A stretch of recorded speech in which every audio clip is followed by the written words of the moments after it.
Allez, salut à tous et bienvenue sur InfoCatch. Allez, on est parti donc pour une nouvelle interview. J'ai même plus besoin de vous dire que je suis encore une fois avec un Québécois. Aujourd'hui, j'ai l'honneur et le plaisir d'accueillir Alex. Salut à toi, merci d'avoir accepté cette interview. Est-ce que tu peux te présenter pour les gens qui ne te connaîtraient pas?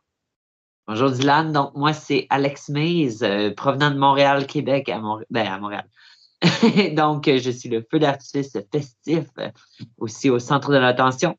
Donc je suis un lutteur québécois, ça fait 5 ans que je lutte. Donc c'est un petit résumé très bref. Voilà, c'est ça. Très, très court de toute façon. Comme je t'ai dit, on apprendra à te découvrir au fil de l'interview. C'est un peu le but.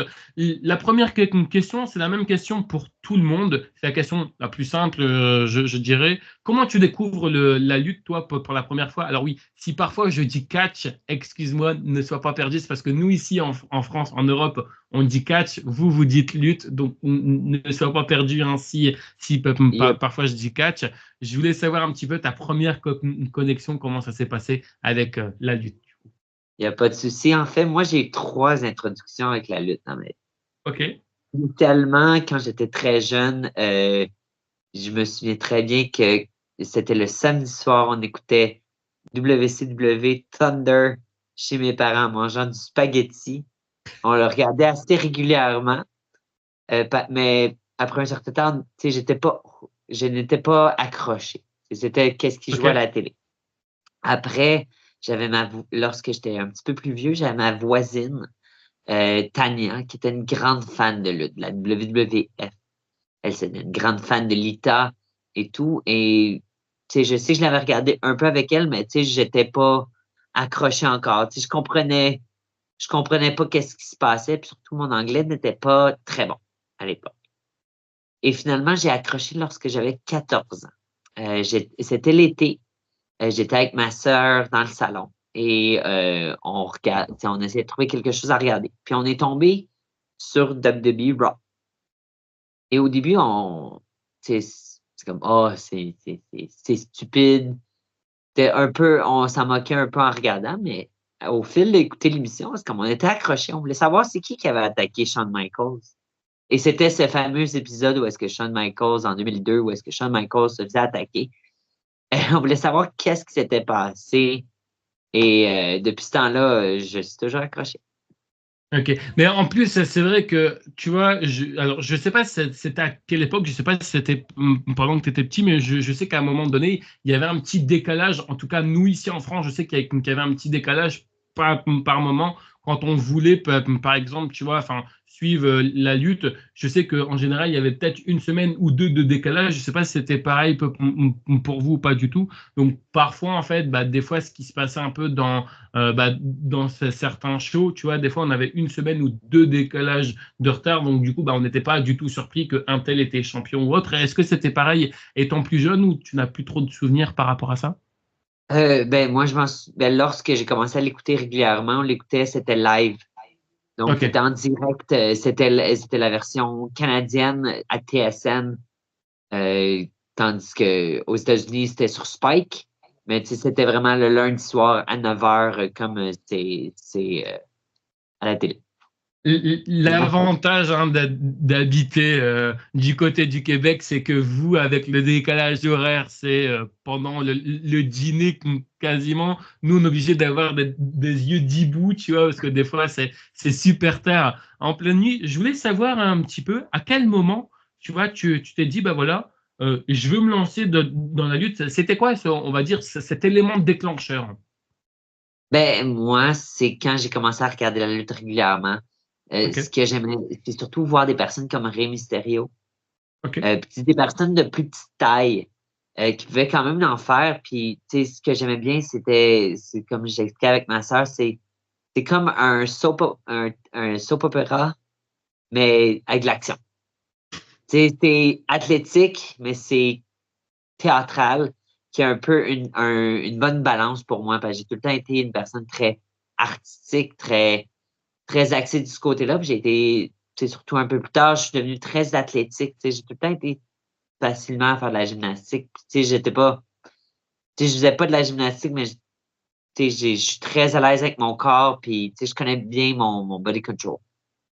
Tu savais, toi, qu'il y avait de la lutte à côté de chez toi? Parce que je sais qu'en général, les gens, tu vois, qui sont venus ici, sont pas forcément, tu vois, et on m'a dit, c'était pas forcément au courant qu'il y avait de la lutte à côté de chez eux. Des fois, c'est en faisant juste une simple recherche ou un ami qui les a proposé un show, et puis en fait, ils se sont dit, ah oui, d'accord, ok, il y a aussi de la lutte à côté de chez moi. Est-ce que toi, tu savais qu'il y avait de la lutte à côté de chez toi ou vraiment pas du tout?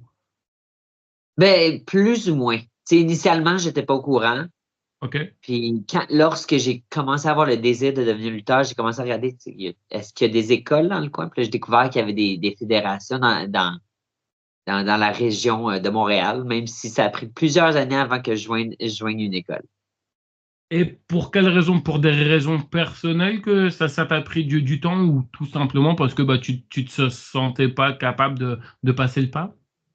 Ben, j'avais tout le temps quelque chose d'autre qui était plus prioritaire selon moi. Tu sais, je devais aller à l'école, je devais faire ci, je devais faire ça. Puis éventuellement, qu'est-ce qui s'est passé? J'étais à un point de ma vie où est-ce que tout se passait bien pour tout le monde autour de moi, sauf pour moi. Tu sais, j'avais un emploi que je n'aimais pas tant que ça. Ok. Oui, j'avais un emploi que j'aimais pas tant que ça. Ouais, je voulais dire, il te manquait quelque chose, quoi, c'est ça? Exactement. Tu sais, toutes mes amies se mariaient, puis il y avait des conjoints, il y avait des enfants. Moi, c'est comme, il y avait rien qui se passait parce que, comme, regarde, ça fait un certain nombre d'années que ça te tente de le faire. Essaye. Tu es un adulte maintenant. Tu peux faire, tu es libre de faire ce que tu veux. Essaye. Si ça marche pas, au moins, tu vas t'être dit que tu l'as fait. Puis depuis ce temps-là, ben, je suis ici. Non, mais c'est bien parce que tu vois, en général, parfois je trouve que bah, on essaye de réaliser des rêves. Tu vois, par exemple, moi j'ai pu réaliser beaucoup de mes rêves, mais je me suis dit, tu vois, on n'a qu'une vie. Tu vois, je vais pas faire non plus le mec, mais on sait très bien, on n'a qu'une vie. Il faut en profiter vraiment un maximum. C'est à l'occasion de réaliser tes rêves. Tu vois, moi, euh, combien de fois, tu vois, enfin ça m'est déjà arrivé de pas de mentir, mais je veux dire, tu vois, de louper des trucs pour réaliser un rêve, tu vois. Par exemple, petite parenthèse, nous, ici en France, enfin, je sais pas si tu qu'on connaît, on a l'élection Miss France, tu vois, par exemple, donc, qui est la plus belle femme de France. Et comme moi, j'habite dans le nord de la France, on a pu avoir, je crois que c'était en 2014 et 2015, enfin bref, une doublette donc de deux personnes qui sont devenues ici en France, donc en 2014 et en 2015, si les dates sont bonnes, enfin bref, donc qui ont représenté le Nord-Pas-de-Calais comme moi je l'ai représenté. À ce moment-là, j'étais encore à l'école. Donc du coup, en fait, j'ai fait semblant, malheureusement, bon, c'est pas bien, mais j'ai fait semblant d'être malade pour éviter d'y aller. Et du coup, bah, j'ai pu aller justement assister enfin, aller faire, tu vois, enfin, un autographe et une photo, tu vois, avec une Miss France qui venait juste à côté de chez moi. Je pouvais pas, tu vois, louper Ah, ces moments-là. Après, il y a eu pas mal d'autres moments. Bon, c'est pas bien. Ne faites pas ce que je fais. Voilà. Vous voyez, c'est une exclusivité. J'aime bien raconter ma vie, mais voilà. En tout cas, vous avez une exclusivité et je suis entièrement d'accord avec toi. Tu vois, je te rejoins. Si vous avez l'occasion de réaliser vos rêves, faites-le. Donnez-vous à fond, c'est possible et faites-le. Et pareil, je voulais juste revenir sur ça. C'était quoi la réaction, clairement, de ta famille quand tu leur as annoncé que tu voulais te lancer dans la lutte? Alors oui, certes, tu es adulte aujourd'hui, donc enfin, la réaction, entre guillemets, tu vois, on s'en fout un petit peu, mais je veux dire, est-ce qu'ils t'ont quand même encouragé là-dedans? Est-ce que c'était un peu compliqué? Bref, comment ça s'est passé pour toi? ben, mes parents, surtout ma mère, elle n'aime pas la lutte. Elle se disait, c'est pourquoi tu fais ça, c'est dangereux et tout ça. Mes sœurs étaient très sportives, puis tu sais, surtout, tu sais, elles me voyaient dedans. Tu sais, Ok. c'est quelque chose que, comme j'ai expliqué, j'ai tout le temps été très théâtrale, puis tu sais, je suis très athlétique naturellement, donc tu sais, c'était un bon fit, pardon l'anglicisme, mais tu sais, c'était un bon fit, puis tu sais, tu sais, mes parents ne sont jamais venus me voir en spectacle, encore. Mais, tu sais, j'ai des oncles et des tantes qui me demandent tout le temps quand est-ce que je viens lutter pas loin dans leur coin. Alors, j'espère, en tout cas, ça, tu vois, c'est mon souhait à moi personnellement, et on peut le confirmer qu'en off, tu vois, tu m'as rien demandé ou quoi que ce soit. J'espère en tout cas que cette interview va pouvoir également, si tu vois, enfin, peut-être t'aider tu vois, enfin, à pousser et à te livrer et que bah, si des membres de ta famille, que ce soit ta maman ou autre, te regardent, puissent minimum au moins aller voir. Comme je Ouais. dis après, je sais que c'est pas forcément évident. Est-ce que tu dirais que tu as une maman, tu vois, on va dire un peu protectrice parce que voilà, tu vois, peu importe hein, l'âge qu'on a, tant qu'on a notre maman, on est toujours le bébé de notre maman. On a toujours plus ou moins tout le temps une Exactement. maman très protectrice. Est-ce que tu dirais que ta maman est aussi protectrice? Et c'est peut-être d'ailleurs ça qui l'empêche de venir te voir, quoi. Oui. Oui, comme on dit au Québec, j'ai une maman poule. Et surtout que je suis le troisième enfant, donc je suis le dernier. Donc, c'est très protectrice, c'est surtout à ce niveau-là pour ça. Comme ma mère n'est jamais venue me voir. Tu sais, je m'étais blessé durant ma première année d'entraînement. J'ai eu une commotion où est-ce que j'ai arrêté. Puis là, ma mère était comme, ben là, t'arrêtes pour de bon, là. Mais non, initialement, je me disais, ah oui, je vais arrêter, mais non, j'ai C'est pas pas une arrêté. c'est pas une commotion et c'est pas la première blessure qu'il faut lâcher, les amis, parce que dans la vie, on aura toujours des victoires et des défaites et c'est pas la moindre défaite qu'il va Il faut, falloir arrêter. Comme je dis, hein, c'est impressionnant parce que c'est moi qui dis ça et le moindre, tu vois, enfin, la moindre baisse de régime ou le faux pas que je fais, je suis quelqu'un, tu vois, en fait, en gros, j'envoie des messages aux gens, mais je le fais pas moi.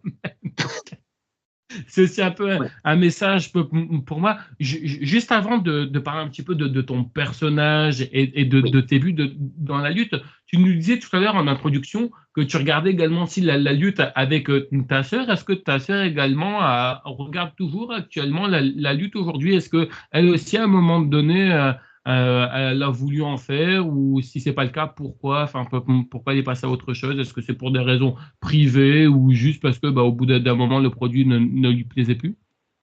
Ben, selon moi, c'est qu'elle a décroché. Tu sais, elle regarde, exemple, ce soir, c'est le Royal Rumble. Elle va le regarder avec ses enfants. Mais, tu sais, je pense pas. Ben, honnêtement, c'est une chose que je l'ai donné pour son anniversaire à un moment donné. Un cours privé de lutte, mais tu sais, ça a jamais à donner. Mais il y a aussi le fait que après un certain temps, tu arrives à 40 ans, tu sais, le corps suit moins.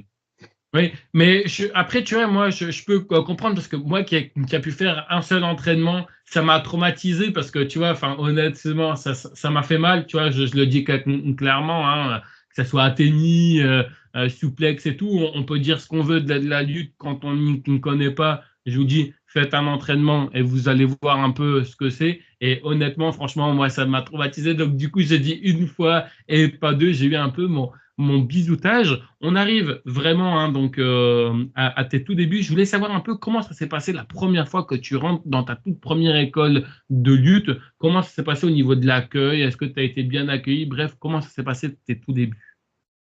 Parfait. Ben, moi, j'ai toujours été entraîné au dojo de la IWS, où est-ce que maintenant je suis coach. OK. Et la première fois, moi, je suis une personne qui est extravertie, mais je suis une personne qui est timide. Fait que, donc, lorsque j'ai commencé, je me suis introduit, j'ai commencé, tu sais, j'étais très craintif. Mais j'ai été accueilli, tu sais, j'ai été bien accueilli par tout le monde. Puis, tu sais, surtout, ils ont remarqué mes forces. Tu sais, lors de son premier cours, puis ils font genre, hey, tu devrais faire ça à tel moment dans un match. Je suis comme, ah, OK. Euh, donc, tu sais, ça m'a mis à l'aise. Mais, tu sais, c'est plus je venais au cours, plus j'étais à l'aise éventuellement. Oui. Comme je dis, et je pense que tu le remarques aujourd'hui, hein, toi qui es coach, du coup, tu vois, tu as aussi un autre regard par rapport à ça et tu vas comprendre de quoi je veux parler. C'est vrai que c'est pas forcément évident d'arriver dans un endroit dont on ne connaît pas, dont on a notre seule référence, c'est la télévision ou quelqu'un qui nous a forcément parlé. Donc, c'est vrai que, tu vois, on est un petit peu timide par rapport à ça. Est-ce que tu dirais aussi que le fait où tu as continué dans le cadre, c'est aussi avant tout d'avoir été bien accueilli. Oui, oui, selon moi, ben, c'est un peu comme dans tout emploi, tu sais, oui, parfois, le salaire est bien, mais on reste surtout pour les gens. Mais moi, c'est une chose que je m'assure que lorsqu'on a des nouveaux élèves au dojo, je m'assure à faire un excellent accueil, puis m'assurer qu'ils soient bien à l'aise avec tout ce qu'ils font, puis de remarquer leur succès. Parfois, les mardis, c'est moi qui donne les cours, les jeudis, c'est un autre coach, fait que je l'assiste. Quand j'assiste au coach, ben, c'est moi qui se mets avec l'élève, le nouvel élève, je vais me mettre avec lui pour être sûr que tout est beau puis tout est safe. Comme ça, il n'y a rien de. Il se blesse pas et il se pose pas trop de questions.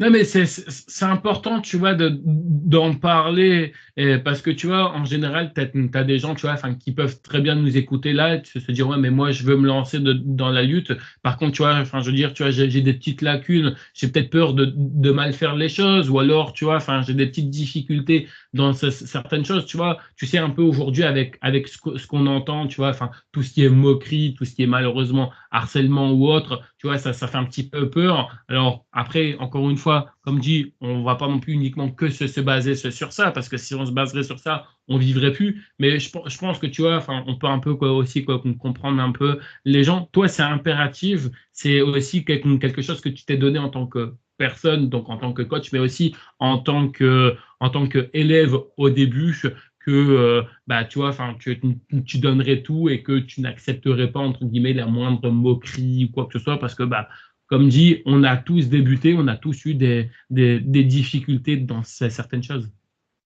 Exactement.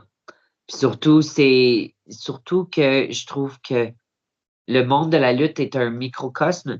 Oui, On est déjà mis de côté pas de la société, mais c'est les gens qui regardent pas la lutte regardent de haut les gens qui la regardent. ouais. Et puis c'est un divertissement comme les autres. Donc, on devrait pas s'entretuer parce que justement, on est déjà une petite clique. Ouais, non, mais, mais tu sais, je suis entièrement d'accord avec toi parce que, tu vois, Ah,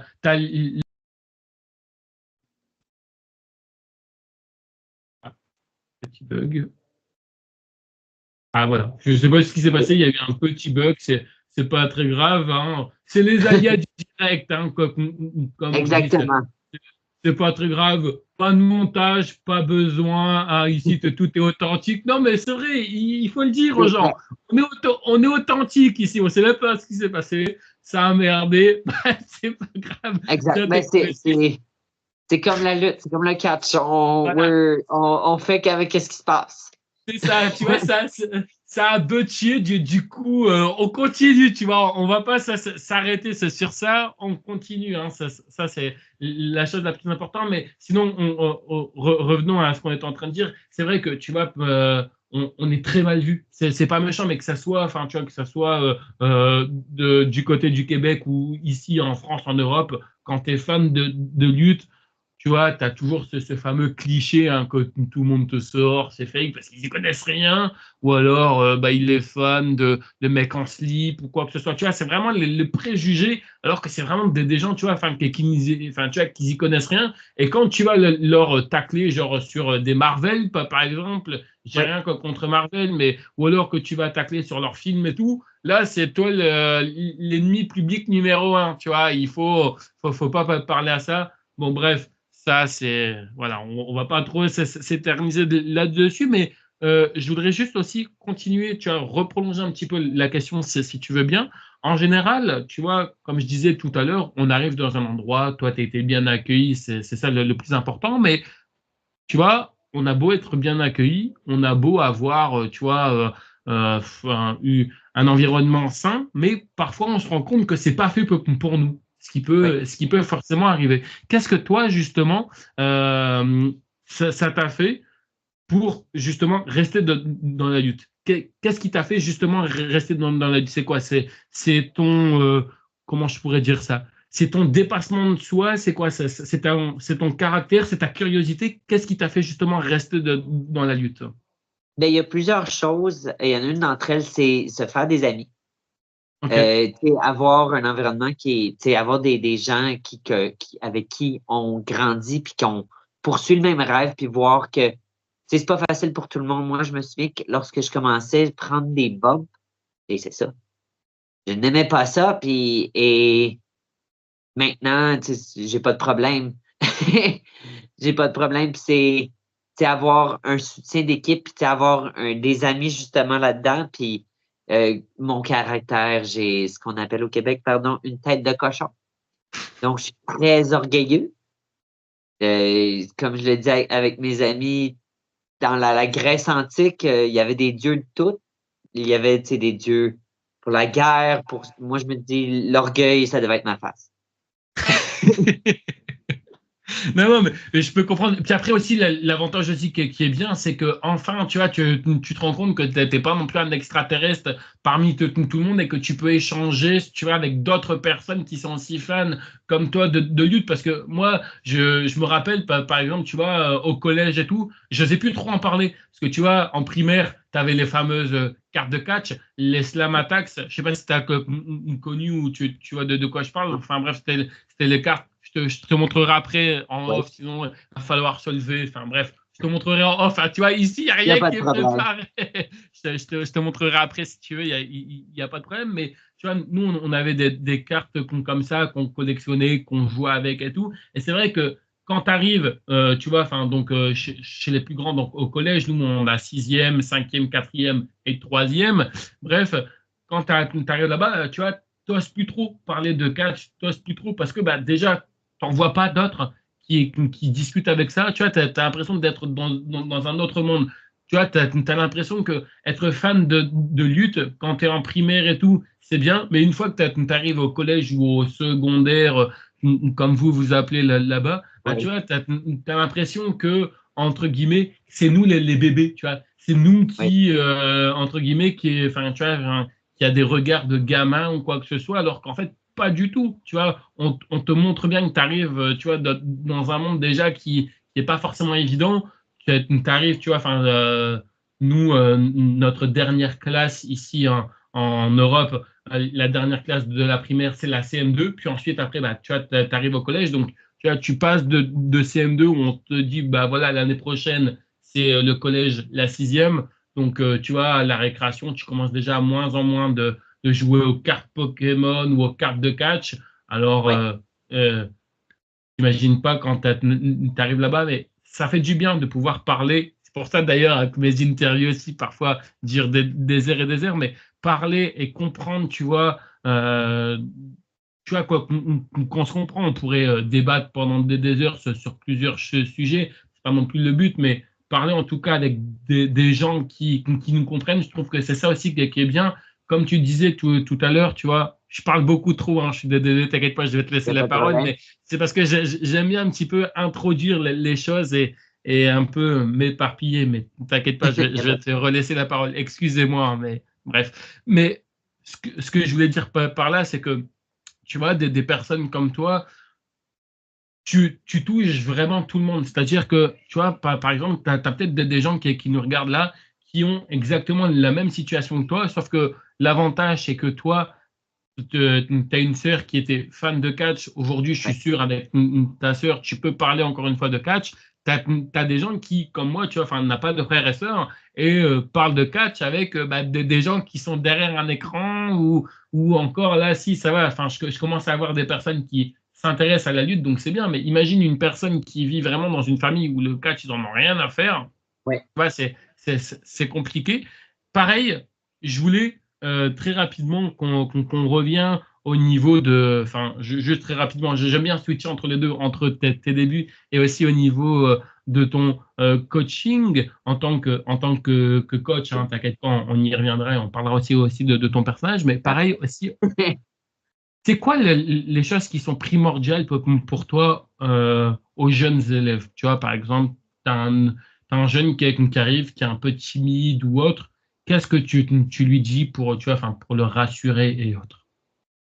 Quelqu'un qui est timide, honnêtement, moi, je suis leur première personne qui fait l'accueil. Pour être sûr qu'il y a au moins quelqu'un avec qui ils peuvent parler.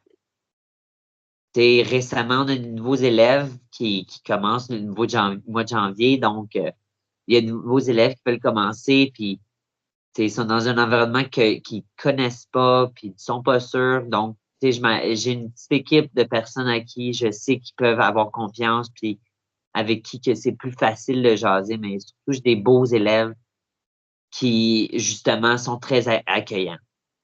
Et ça va se dire bonjour très vite, ça va prendre à se connaître très vite. Surtout, c'est pas, j'ai tous les âges. Donc, il y a il y a quelqu'un avec qui tu vas pouvoir t'associer. J'ai une de mes élèves récemment qui elle a étudié pour être enseignante, parce que moi, j'ai étudié aussi pour être enseignant. Fait qu'on peut plus jaser un peu de ça. Ni l'un ni l'autre, on est enseignant, mais ça tisse des liens autres que juste ici pour faire ça. C'est comme, on est toutes des personnes extérieures aussi.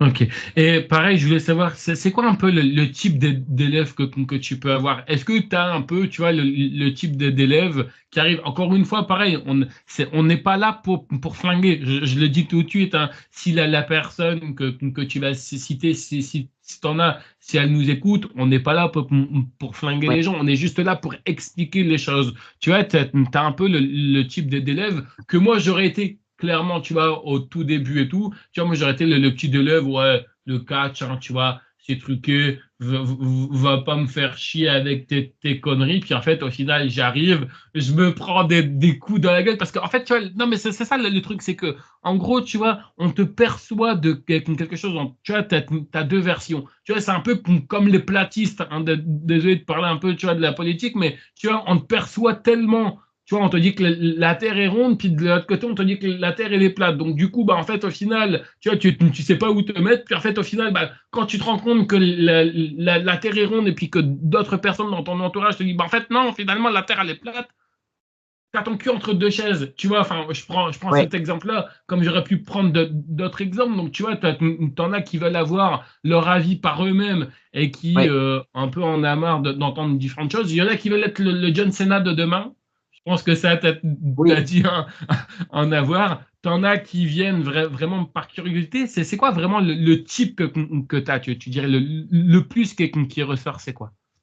La majorité, ce sont des gens qui ont regardé la lutte en grandissant, puis Ok. maintenant sont à un point dans leur vie où est-ce qu'ils ils peuvent le faire, puis selon eux, ils peuvent le faire. Puis moi, je les encourage à le faire, mais tu sais, j'ai des gens de toutes les tranches d'âge. J'ai une de mes élèves qui est dans la quarantaine, qui voulait essayer, puis maintenant, elle adore. Puis tu sais, elle était un peu comme moi, tu sais, elle cherchait un peu une communauté. Puis tu sais, maintenant, on a ensemble le groupe, puis tu sais, on est une petite famille un peu.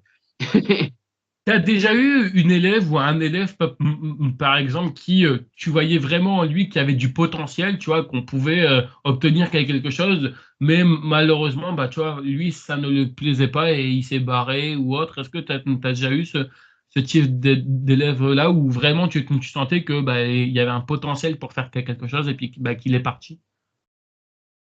Dans mon expérience, ben, il y a une personne qui est venue pour un cours, que je crois qu'elle avait du potentiel, mais c'était pas pour elle, pour cette personne-là.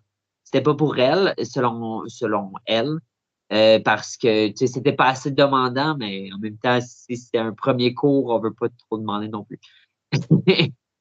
Oui, non, mais Mais c'est vrai, non, mais je suis d'accord avec toi. parce qu'en même temps, moi, c'est ce que j'essaie de faire. Moi, je veux que les personnes reviennent, donc je peux pas les tuer. Oui. Premier cours, idéalement, là, je veux pas leur donner des superplex la troisième corde sans matelas. Premier cours, je veux que ça soit sécuritaire, puis qu'ils soient à l'aise le premier cours, parce que je sais c'est quoi le premier cours, puis tu as peur de tout, puis de prendre ton premier bump, ça fait peur, puis ça fait mal. Donc, Tu vas c'est pas vraiment les foutre sur le ring tout de suite, quoi. exact. Parce que, non, mais c'est vrai, parce qu'il y en a, tu vois, c'est un peu ça aussi. Ouais, tu vois, je vais me lancer dans la lutte, je vais pas passer forcément à travers une table, je vais me prendre des coups de chaise. Il y en a, c'est ça dans leur tête, hein, que ce soit des parents ou justement, tu vois, des simples fans qui se disent, ouais, allez, demain c'est mercredi, je vais aller à la lutte, ça va être cool, on va se foutre des coups de chaise sur la gueule, ou justement, il y en a, tu vois, qui sont paniqués par rapport à ça, qui font des nuits blanches, Ouais. qui pensent, alors que c'est pas du tout ça, quoi. Calmez-vous, Non. les gens. Et tu as déjà eu des gens qui veulent aller beaucoup trop vite, qui, bah, comme je disais, des John Cena de demain ou autre. Ah, tellement. Ouais. Ça, c'est une chose qui se rendent compte et que c'est 50-50. Il y en a qui Il y a des élèves qui font OK, je vais apprendre les bases, puis on va continuer avec les bases. Puis il y en a, c'est comme OK, je connais les bases, maintenant, allons faire des affaires folles, puis c'est comme t'es pas rendu là. Donc, tu sais, j'ai un de mes élèves, il sait faire un Phoenix Splash, mais il n'est pas capable de faire un body slam. Donc, Ok. Ouais, non, mais il faut il savoir faut y... marcher avant de courir. Ouais, ben, voilà, c'est exactement ce que j'allais dire. Il faut y aller aussi progressivement. Faut pas mettre la charrette avant les bœufs, Oui, comme on dit ici. Pareil, je voulais qu'on revienne un petit peu.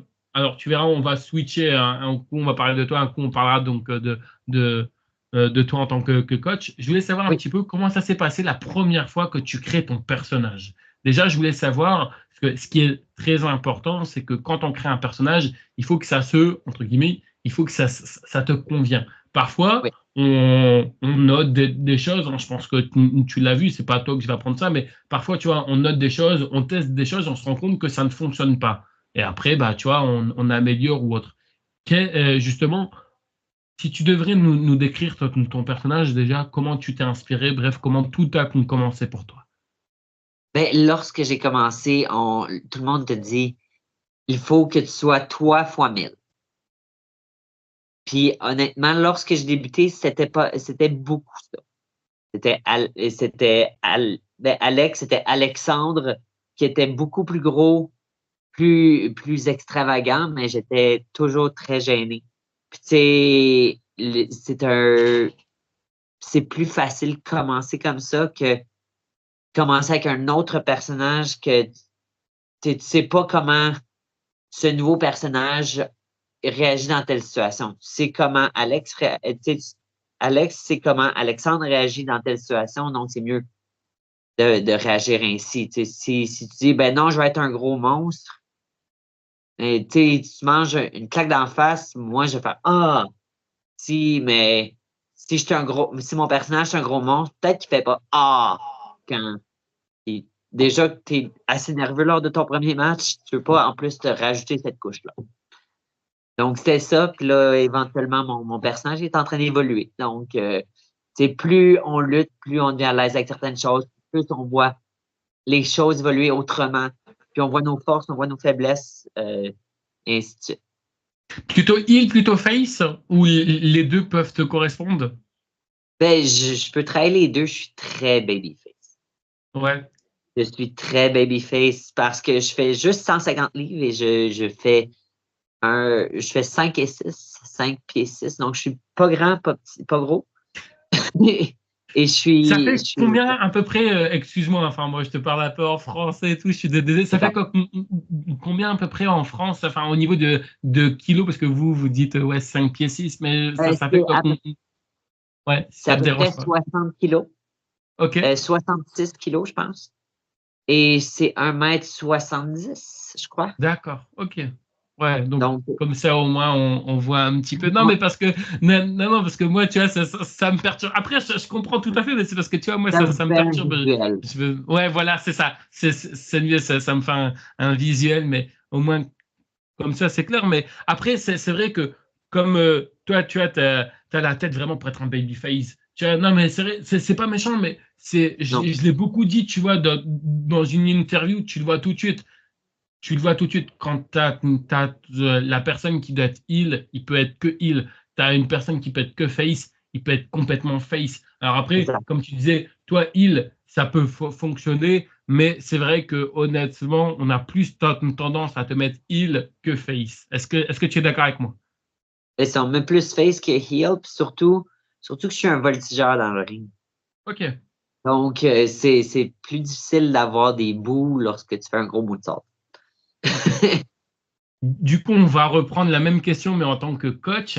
Cette fois-ci, c'est quoi un peu les conseils que tu donnes à tes élèves justement pour qu'ils puissent un peu se trouver un personnage, un peu des aspirations et tout? C'est quoi un peu les conseils que tu donnes? Ben, moi, lorsque je commençais, c'est un conseil que je leur donne, c'est demande aux gens qui t'entourent de trouver un mot pour te décrire. Un mot qui n'est pas un adjectif. Un mot qui est un objet. Parce que, tu sais, tout le monde va dire, ah, ben, t'es gentil, t'es beau. Mais tu peux pas Moi, créer un personnage de là. Mais moi, je me moi, souviens, j'étais en voiture avec mon ami Christian, puis on conduisait, puis là, je le regarde, puis là, je lui dis, tu sais, est-ce que je suis plus une licorne ou un feu d'artifice? Puis là, il a fait, ben, t'es un feu d'artifice. Tu sais, t'es spectaculaire, tu sais, tu mets de la lumière, tu mets de là, c'est de là que mon personnage est venu. moi, C'est là que j'ai polé mon personnage. moi, on dit toujours que je suis con, du coup, je sais pas dans quelle catégorie. Je rigole, hein, bien sûr. Mais c'est vrai que c'est à chaque fois ce qu'on dit. Du coup, faut bien rigoler. Non, mais je comprends ce que tu veux dire par là, mais est-ce que tu dirais que c'est compliqué de se trouver un personnage? Est-ce que pour toi, par exemple, ça a été compliqué et justement enfin, à des gens, enfin, à des élèves à qui tu as, est-ce que c'est compliqué vraiment de se trouver un personnage?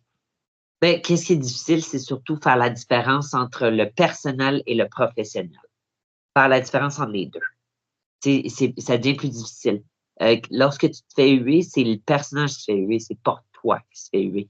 Donc, c'est vraiment se faire cette différence-là qui est très difficile et qui est toujours difficile pour moi encore de faire la différence entre les deux.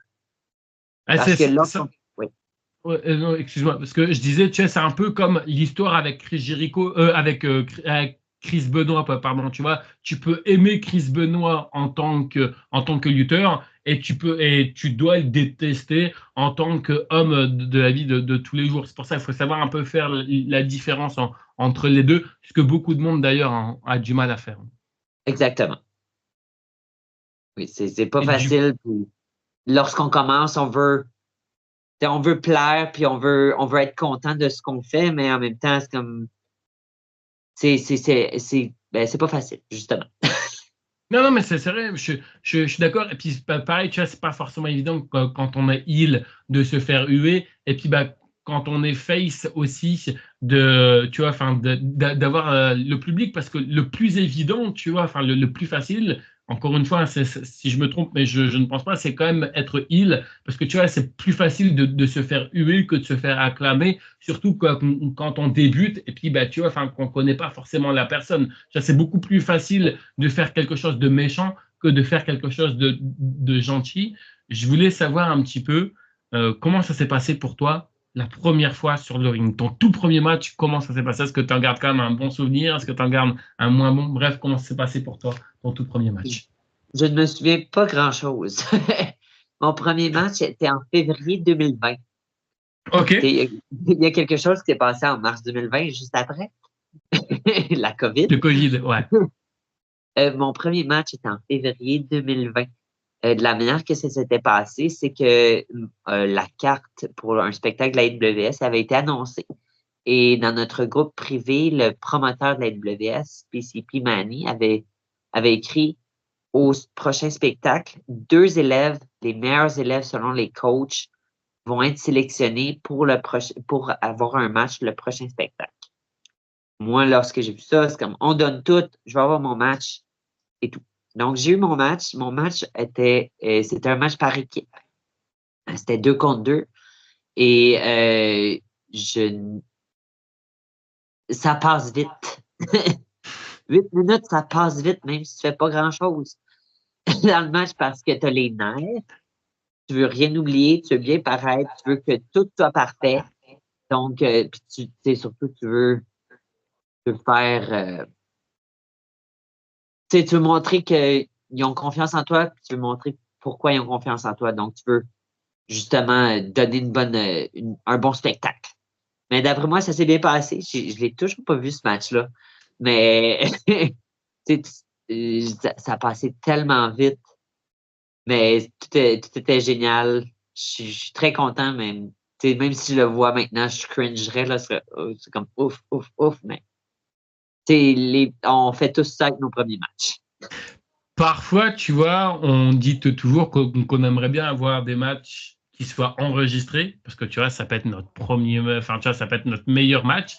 et parfois on n'aime pas parce que tu vois, on veut vite oublier, tu vois. Donc tu vois, c'est vrai qu'on est un peu entre les deux. Toi qui disais tout à l'heure que tu étais une personne timide, est-ce que ça a été compliqué pour toi de pouvoir catcher devant la foule? Parce que tu vois, c'est pas forcément évident quand on est timide d'avoir la foule avec soi ou justement, tu vois, enfin peu importe que tu sois il ou face, hein, d'avoir la foule avec ou contre soi. Est-ce que toi, ça a été compliqué déjà de catcher devant un public? Parce que tu vois, c'est complètement différent quand tu catches. Moi, je trouve que c'est complètement différent quand tu catches vraiment entre vous, tu vois, enfin des matchs, on va dire, genre de préparation entre vous, parce que vous vous connaissez, tu vois, donc tu t'en fous un peu, mais alors que là, tu vois, par exemple, une personne du public, tu vois, ça va beaucoup bouger, ça va, par exemple, peut-être dire des choses qu'une autre ne te dirait pas, tu vois, un peu plus critique. Comment ça s'est passé pour toi? Est-ce que ça a été compliqué? Ben, lors de mon premier match, de ce que je me souviens, je me souviens pas avoir regardé la foule. J'étais Ok, tellement nerveux que je n'ai pas regardé la foule. Donc, je me souviens juste les avoir regardés après le match. d'accord. Donc, Et du coup, le retour, ben, c'est lorsqu'on célébrait après le match, là, on célébrait avec la foule, comme, ah, c'est vrai, il y avait des personnes. c'était pourquoi Parce pas? qu'en même temps, j'étais tellement nerveux que Ah, j'avais ok. pas le temps de penser au reste de la foule. D'accord. Mais tu vois, encore une fois, c'est compliqué parce que tu vois, en général, on peut. Parce que moi, je me dis, pareil, hein, tu vois, au début, c'est compliqué, tu vois, enfin, de montrer son visage. Parfois, il y en a, ils veulent pas le montrer, ils veulent juste laisser une voix off et tout. Et puis, tu vois, des fois, tu vois, c'est un peu compliqué. Et c'est vrai que bah, quand tu te dis, merde, je vais devoir parler devant une foule et tout. C'est pas forcément évident, tu vois, pour tout le monde, surtout pour des Oui. personnes timides. C'est quoi un peu, toi, le conseil que tu donnes justement à tes élèves qui sont également si timides et qui doivent s'exprimer devant une foule? C'est quoi un peu le type de conseil que tu donnes? De pratiquer. De pratiquer. Même moi, je ne suis pas à l'aise de faire des promos devant une foule. Donc, lorsque j'en filme, maintenant, je suis chanceux, je suis capable d'en faire en dessous de 10 répétitions. Mais ça, tu sais, j'ai besoin de le reprendre, puis de le refaire, puis tu sais, d'être plus à l'aise. Puis, c'est plus qu'on le fait, plus qu'on est à l'aise. T'es stressé là actuellement ou pas du Non, tout ça le va fait bien. qu'on bah voilà. Bah, en tout cas, j'essaye de faire un maximum, hein. Ne pense pas que c'est enregistré. On est entre nous, hein. On fait juste Oui. une discussion. Donc, faut pas stresser par rapport à ça. Il n'y a pas de problème. On parlait de tes matchs. Justement, je te demandais quel était l'un de tes meilleurs matchs jusqu'à maintenant et quel est l'un de tes pires matchs. OK, un des meilleurs matchs. Euh, ben, j'ai lutté pour Open Wrestling l'an dernier. OK? Wrestling Open aux États-Unis. J'ai eu un match avec Channing Thomas. Où est-ce que c'était vrai, tu sais, d'après moi, c'était un des meilleurs matchs que j'ai eu, à part ceux que j'ai ici au dojo. J'ai eu un match récemment avec Speedball Mike Bailey au dojo. Donc, Oh! on échappe le nom. Tu sais, celui-là, il est juste privé pour moi. Tu sais, je peux le regarder, mais, mais tu sais, personne peut le voir. Mais tu sais, d'après moi, c'est mon match avec Channing Thomas parce que il est excellent dans le ring. Puis, tu sais, d'être d'entre les mains de quelqu'un d'aussi professionnel, puis aussi, tu sais, il était très à l'aise. La foule le connaissait. Personne ne me connaissait là-bas. Moi, je rentrais, mais tu sais, c'était le gros heel du spectacle. Donc, c'est moi qui avais un match. Puis, tu sais, c'était pas un squash match. C'était un match où est-ce que, tu sais, j'avais de l'offense tout le long. Fait que, tu sais, c'était vraiment excellent, selon moi. Euh, et mon pire match, ça revient à mes débuts. Euh, C'était un match 3 contre 3.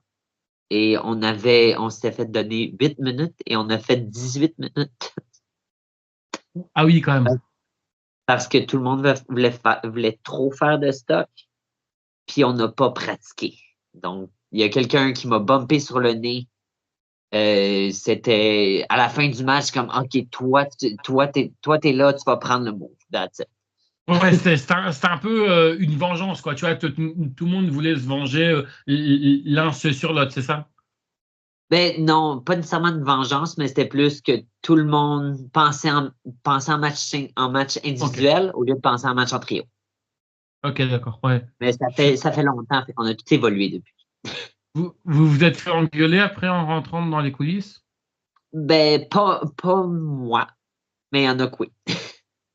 Ok. Non, mais après, tu vois, c'est des choses qui arrivent parce que tu vois, on te dit un certain temps, si tu prends du temps, après, tu prends aussi du temps sur les autres aussi également. Donc, tu vois, forcément, c'est pas évident. Je reviens un petit peu c'est sur ce que tu disais, là, ton meilleur match. Pourquoi il est uniquement que disponible pour toi? Pourquoi vous le mettez pas sur les réseaux sociaux?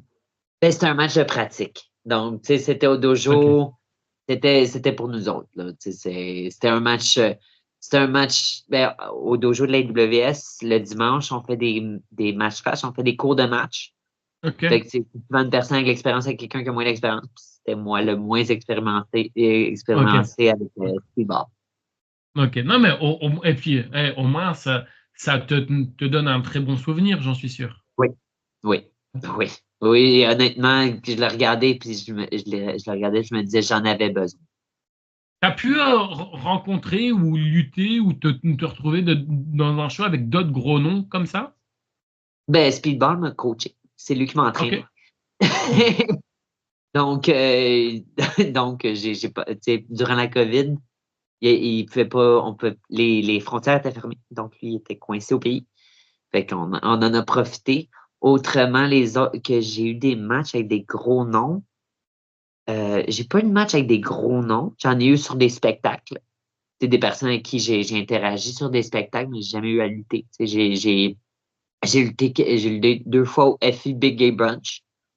Donc, tu sais, c'est d'autres j'ai ma tag team partner qui a fait face à Masha Slamovic récemment.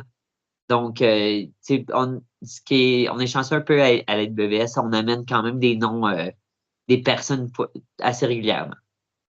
Ok, ouais, non, mais je veux bien quoi comprendre, mais c'est vrai que, honnêtement, quand tu te retrouves avec quelqu'un comme ça, honnêtement, ça peut être que du bonheur, surtout en plus quand on voit son parcours aujourd'hui.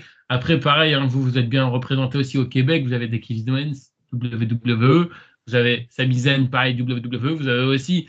C'est dommage qu'on ne parle pas assez de lui parce que c'est quelqu'un aussi de très talentueux, c'est PCO. Oui.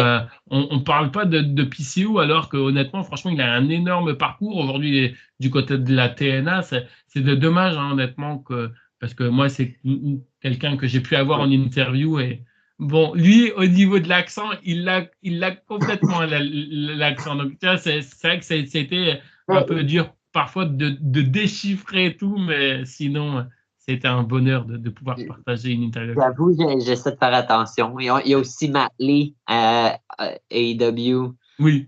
Angelo Parker, qui tous les deux étaient des coachs avant mon arrivée ici au dojo de la LWS. Sami Zayn, qui est mon grand-père de lutte techniquement, parce qu'il a Ouais. entraîné mon entraîneur. Ouais, non, je te dis, c'est incroyable. Pareil, je voulais savoir, tout à l'heure, tu nous disais que, voilà, tu vois, enfin, tu étais voltigeur, et je voulais savoir, est-ce que tu avais un type de match particulier? Est-ce que, par exemple, les matchs hardcore, ça peut être des matchs qui t'intéressent, ou alors tu es plus match simple? Bref, c'est quoi un peu le type de match que tu aimes bien faire, en dehors du voltige? Je ne suis pas très hardcore. Ok, J'ai déjà fait un match hardcore, j'ai eu un match d'échelle. ok. Et je préfère les matchs réguliers, mais si c'est demandé, je vais le faire. Je suis très souvent dans des matchs par équipe. C'est trio et tag, mais je peux tout faire. Ok. Mais sinon, c'est des matchs qui t'ont, je vais pas dire déplu, mais c'est des matchs qui t'ont surpris, les matchs hardcore comme ça, parce que c'est vrai que passer à travers une table ou de se prendre une échelle, c'est pas forcément évident, enfin, tu vois, c'est pas vraiment donné à tout le monde et tout. Ça s'est passé comment, toi, la première fois quand tu as vécu OK. ça, quoi? Comment dire ça? Je suis devenu viral. Ok. Et ça s'est passé voilà 1 an et demi. Il y avait quelqu'un sur une table. Je suis monté 14 pieds dans les airs. J'ai sauté et j'ai manqué la table. Waouh! Ah oui, ah oui. Alors là, ouais, tu t'es bien défoncé. T'as eu très peur? Oui. Oui. Puis le pire, c'est qu'après, je suis atterri sur les fesses. La personne qui était sur la table m'a pris. Elle a essayé de me passer dans la table 3 fois et j'ai rebondi les 3 fois.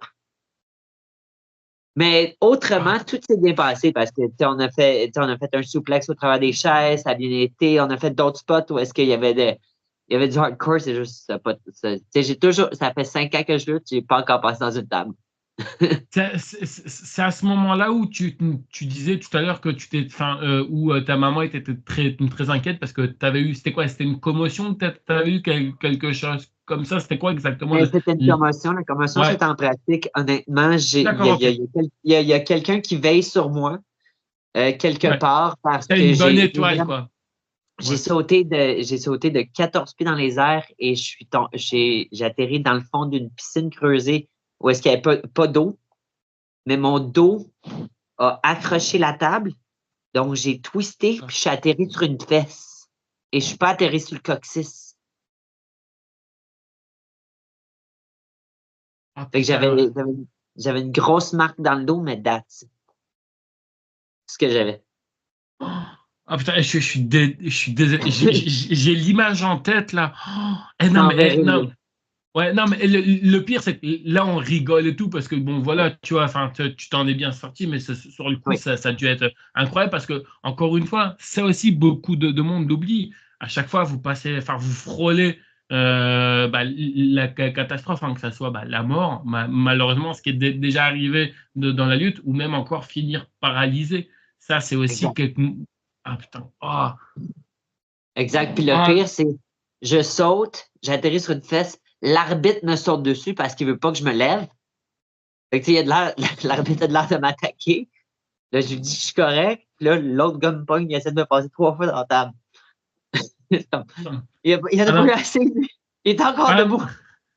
non, mais je te dis, non, mais là, franchement, je te jure, tu viens de poser c'est froid d'un coup, tu vois, j'étais bien. Et pourtant, tu vois, enfin, tu vois, moi, tu vois, je suis pas quelqu'un de sensible, mais tu vois, je m'imagine, en fait, je sais pas pourquoi, c'est la première fois que quand on me raconte ça, j'ai l'image en tête. Tu vois, je m'imagine tomber comme ça. Oh, ah, putain, Puis le je me suis pire, dit, hey, ouais, tu sais, moi, je l'ai fait pour sauver le gars qui est en bas parce que quand, tu sais, on l'a installé sur la table, puis là, je monte, puis je regarde, il est droit en bas de moi. Fait que la seule manière que je dois sauter, c'est à pieds joints. Comme je veux pas le défoncer, fait que j'ai essayé de faire un senton, mais je me suis lancé trop loin. oh, putain, ouais, chaud. Ouais, et donc, non, non, non, mais enfin, c'est pas très loin. Non, mais aujourd'hui, on en rigole, mais tu aurais pu te retrouver en fauteuil roulant, quoi. Exact. Mais Et, mon match d'échelle s'est bien passé, honnêtement. C'était génial, c'était facile. Puis, tu sais, un match d'échelle, j'en ferais n'importe quand parce que c'est plus facile à construire, je trouve. Que, tu sais, hardcore, il faut faire un peu de tout, tandis que ouais, échelle, c'est comment qu'ils des spots d'échelle. Comment on doit monter, on doit tomber dessus.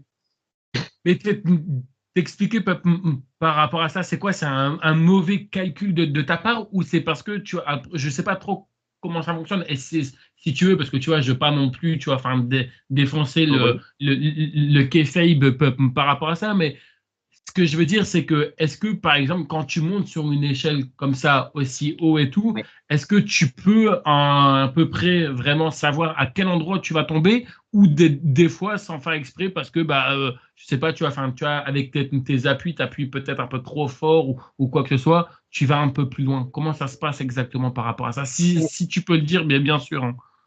Mais c'est lorsqu'il y a une des deux parties qui peut bouger. C'est exemple, je saute sur une personne, tu sais, je fais un moonsault sur quelqu'un, la personne peut se déplacer. OK. Mais quand c'est deux objets fixes, faut pas manquer son coup. tu dois, tu, tu dois respecter une distance particulière ou pas du tout. Après, Exact. encore une fois, si tu peux pas le dire, il n'y a pas de souci, mais est-ce que vous avez une distance auquel, quand vous sautez, qu'il ne faut pas dépasser ou quoi que ce soit? Ben, c'est à l'œil. Ok, À l'œil. Tu sais, je connais la distance, je connais la ouais, distance que je suis capable de sauter. ok, d'accord. Non, non, mais non, au moins, voilà, c'est clair, Ouais. on rentre pas trop. On de- enlève beaucoup, on dévoile beaucoup. Ouais, non, non, non, mais après, enfin voilà, mais après, on va pas non plus trop en dire, parce qu'il faut laisser un peu le mystère. Justement, tu vois, on parle un peu du kayfabe.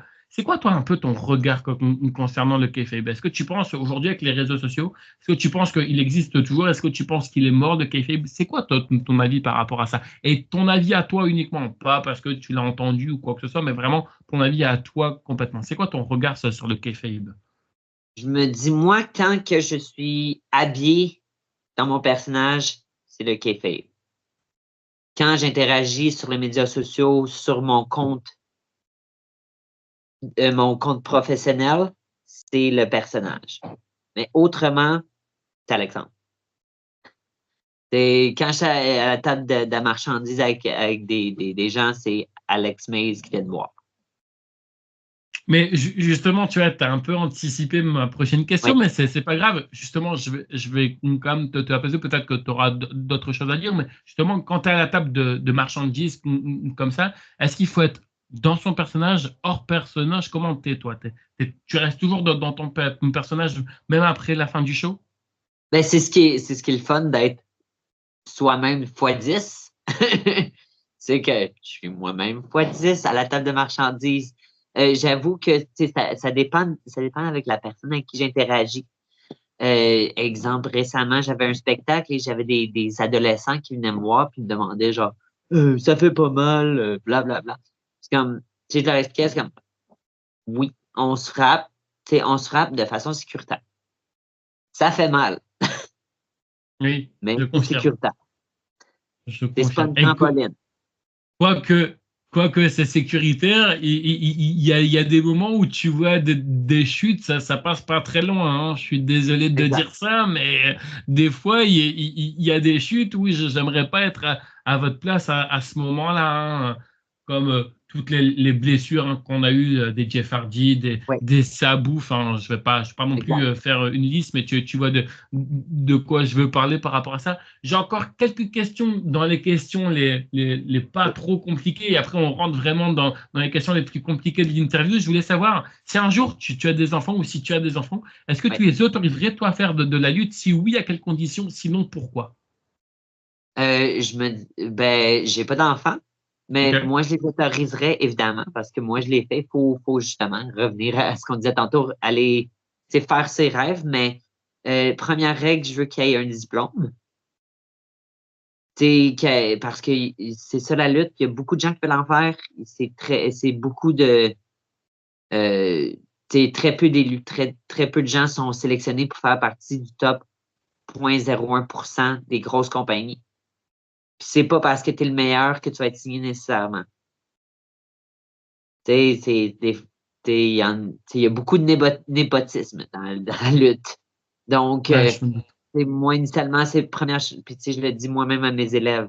Si j'en ai qui ont 18 ans, puis ils n'ont pas fini leur école secondaire, je leur dis pas, au moins, finis ton école secondaire. Idéalement, va faire un cours pour avoir un backup. C'est parce Ouais, qu'en même temps, tu veux. ouais, je comprends ce que tu veux dire. Faut avoir un bagage à côté, parce que bah, de la lutte, malheureusement, on peut pas en vivre, hein. Non, mais Exact. T'as une malchance quelconque. ouais. Ouais. Ah non, mais non, mais je suis entièrement d'accord avec toi. Mais c'est bien aussi, tu vois, enfin, d'en parler de ça. Parce que tu vois, c'est vrai que en général, on débat comme ça, mais c'est vrai que avant tout, la chose la plus importante, c'est d'avoir un plan B, quoi. Parce que Exact. si la lutte, tu vois que ça fonctionne pas trop pour toi, ben, je sais que tout le monde rêve de vivre de la lutte. Ça serait bien. Honnêtement, ça serait bien. C'est ultra compliqué. C'est ultra compliqué pour beaucoup de monde. Pareil, je voulais juste aussi conclure, on va dire, sur ça, et après on parlera donc des questions les plus compliquées de l'interview. On parlait, hein, donc justement que, enfin, peut-être tu n'avais pas encore d'enfant et tout, mais je voulais savoir à quel âge pour toi tu dirais qu'il serait légitime de lutter? Parce que je sais que vous n'êtes pas tous d'accord par rapport à Ouais. ça. Il y en a qui disent 14 ans, il y en a qui disent 16 ans. Bref, pour toi, à quel âge il faudrait commencer réellement à lutter? Réellement, 25. 24, 25. Ah ouais, à ce point-là? Puis, c'est pas physique, c'est mental. C'est psychologique. Oh, ok. De la Intéressant. maturité qu'il faut prendre un peu plus. Que c'est lorsqu'ils commencent très jeunes, oui, ils sont très, très motivés à faire beaucoup de choses, mais ils se mettent les bâtons dans les roues parce qu'ils veulent faire trop de choses. Comme comment ça se fait que lui peut faire ça, mais pas moi? Comment ça se fait qu'un tel est booké, puis pas moi? Fait que, tu sais, c'est un côté de maturité qui manque un peu. Mais, tu sais, mais pour les personnes qui font ça, tu sais, professionnellement, oui, physiquement, 16 ans, c'est parfait. Ouais. Et pour commencer, parce qu'en même temps, il faut la poussée de croissance, mais tu sais, il y a aussi le côté psychologique qu'il faut se dire, c'est comme, c'est c'est un petit peu plus vieux qu'il faut.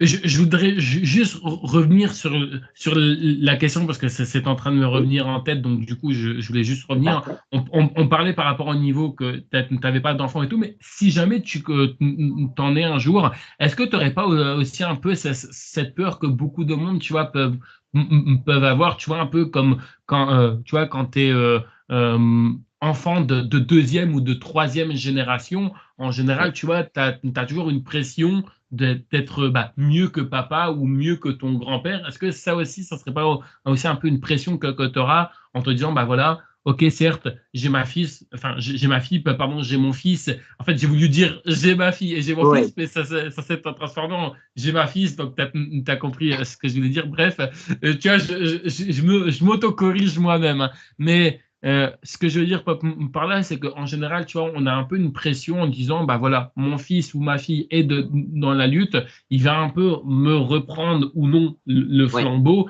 et je veux qu'il a quand même une bonne image, tu vois, je veux quand même qu'on donne une bonne image. Est-ce que ça aussi, ça serait quelque chose qui te ferait peur par rapport à ça, en disant que, bah voilà, peut-être que toi, le jour où tu auras ta retraite, et bah tu vois, on t'aura bien aimé ou quoi que ce soit, parce que, bah voilà, tu vois, tu as diverti les gens, puis bah, malheureusement, bah, ton enfant, ta fille ou ton fils arrive dans la lutte et puis bah, finalement, il est hué, il a un peu craché sur les réseaux sociaux. Tu vois, un peu comme le cas exactement, le cas ultime, c'est la fille à The Rock. Tu vois, Oui.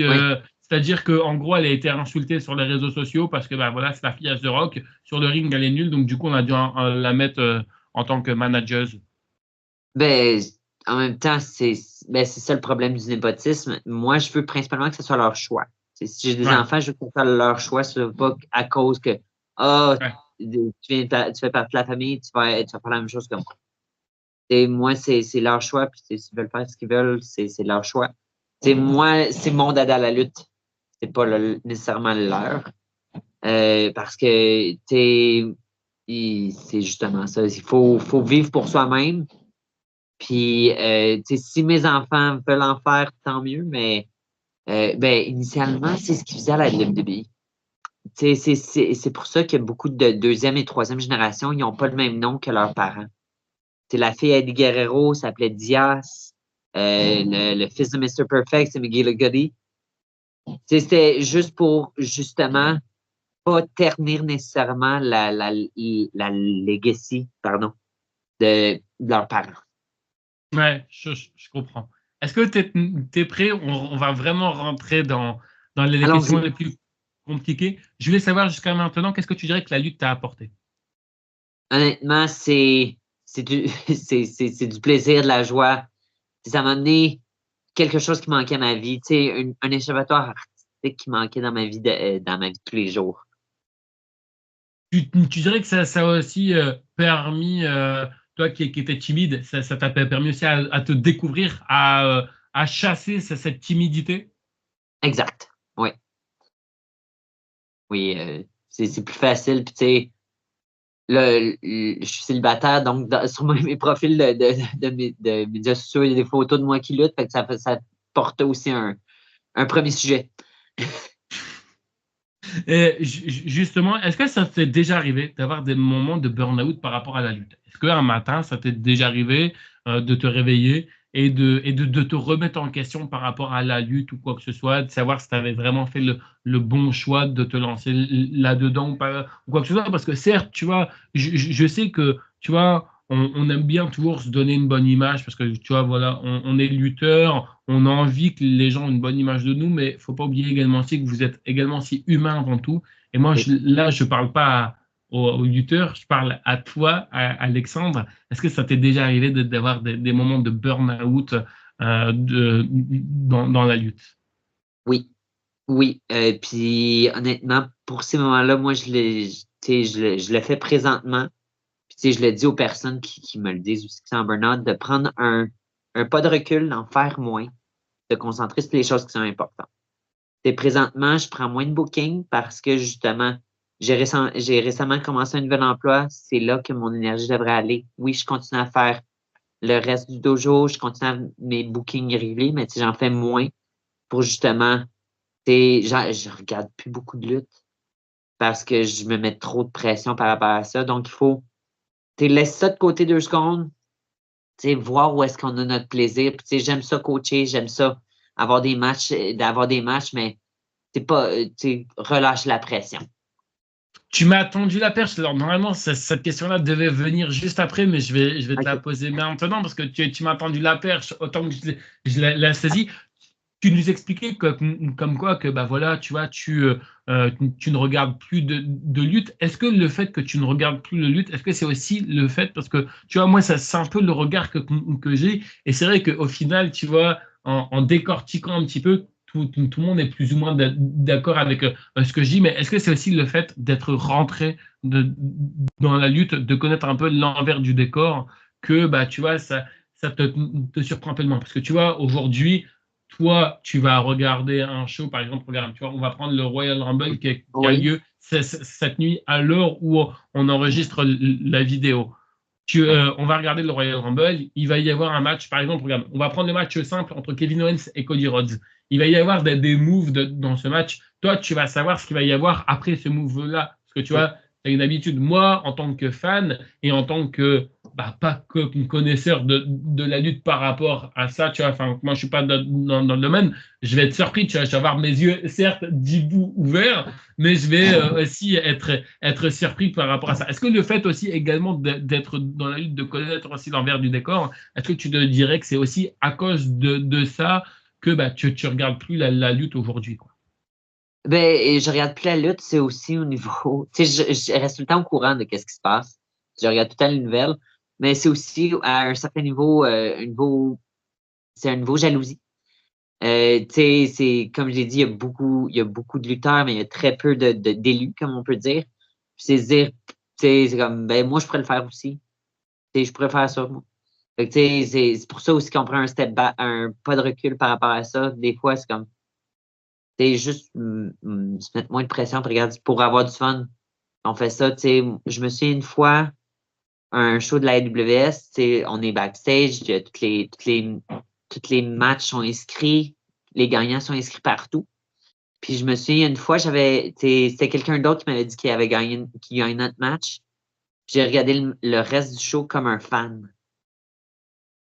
Donc, ça laisse plus de place à la surprise à ce niveau-là. Donc, il y a aussi retrouver ce niveau-là de fan. C'est compliqué ça ou c'est possible, tu dirais? Ben, je me dis, c'est possible, mais c'est un peu compliqué, oui. Parce que, t'as quand même le cerveau de lutteur qui clique. C'est comme, ah, OK, on a tel moment du match. Ok. Ouais. Et donc, pareil, tu vois, les secrets, entre guillemets, tu vois, les moments où ça se parle ou quoi que ce soit, tu vois, c'est vraiment le truc que tu arrives à voir. Tu vois, quand il se passe une couille, on sait tous maintenant. Avant, on ne le savait pas, hein, mais tu vois, le Ouais. signe X et tout, on sait qu'il y a un problème et tout. Mais même maintenant, ils font le X, c'est pas Ouais. vrai. Oui, oui, oui, oui, Parce c'est que vrai la aussi. foule le sait maintenant.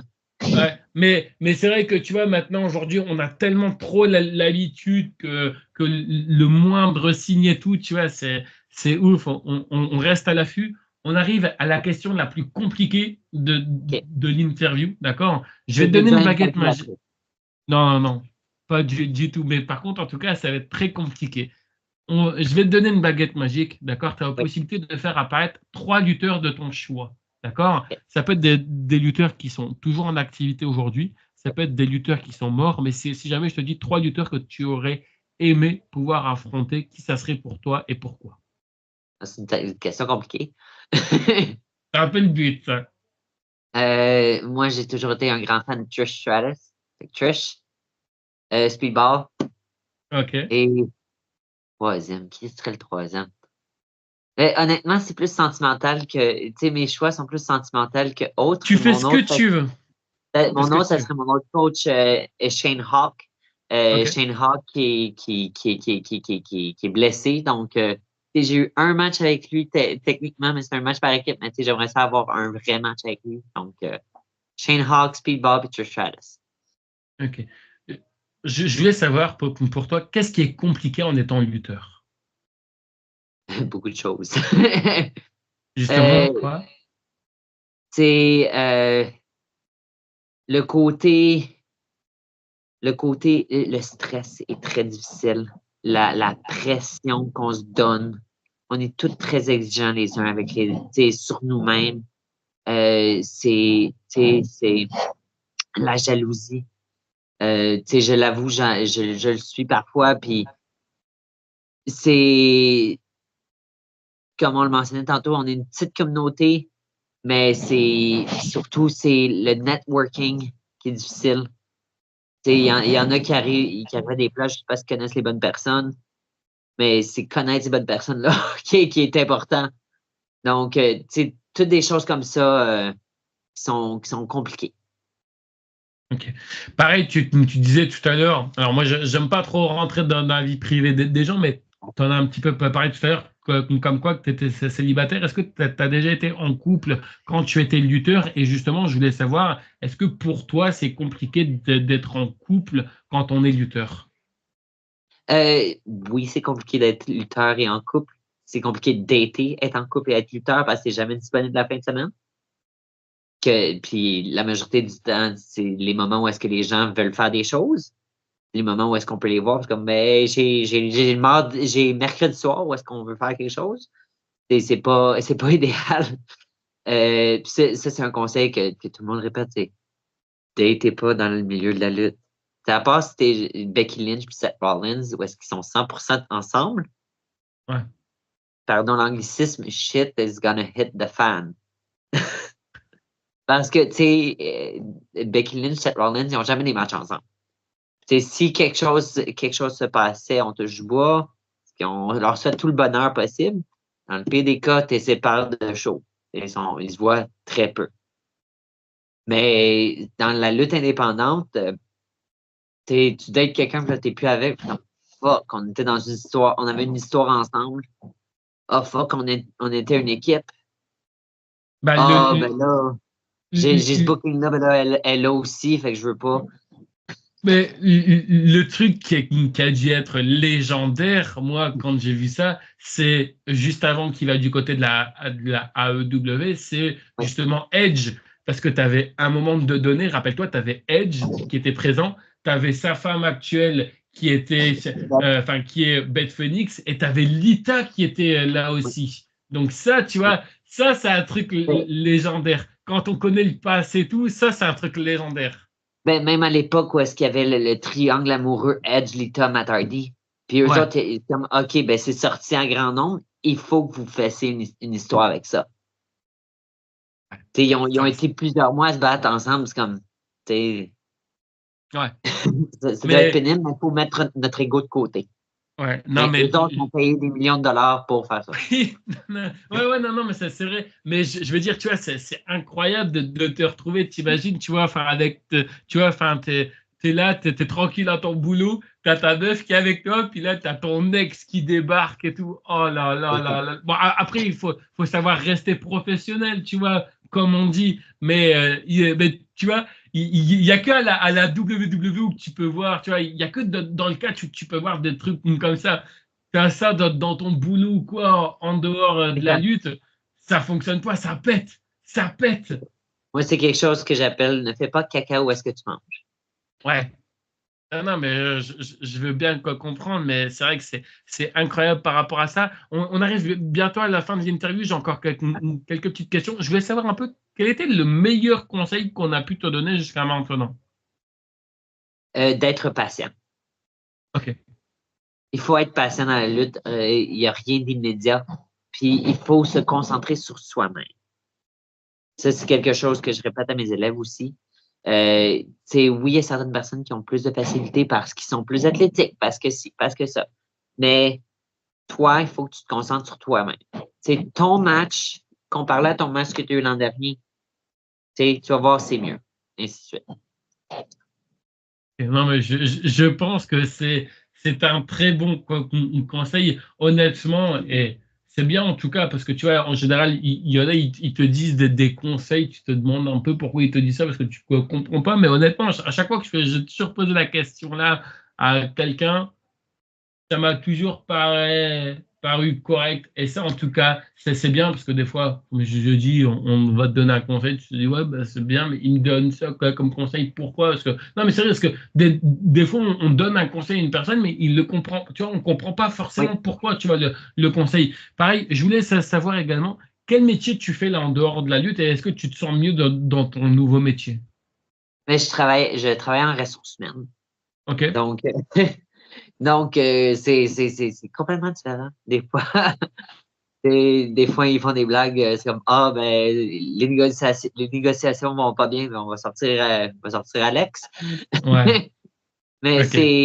c'est un monde totalement différent. Ça fait du bien, justement, parce que c'est la lutte à côté qui est qui est un échappatoire.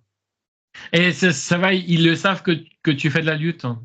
Oui. Oui, en fait, maintenant, c'est pas cet emploi-ci, mais c'est l'emploi précédent que j'avais.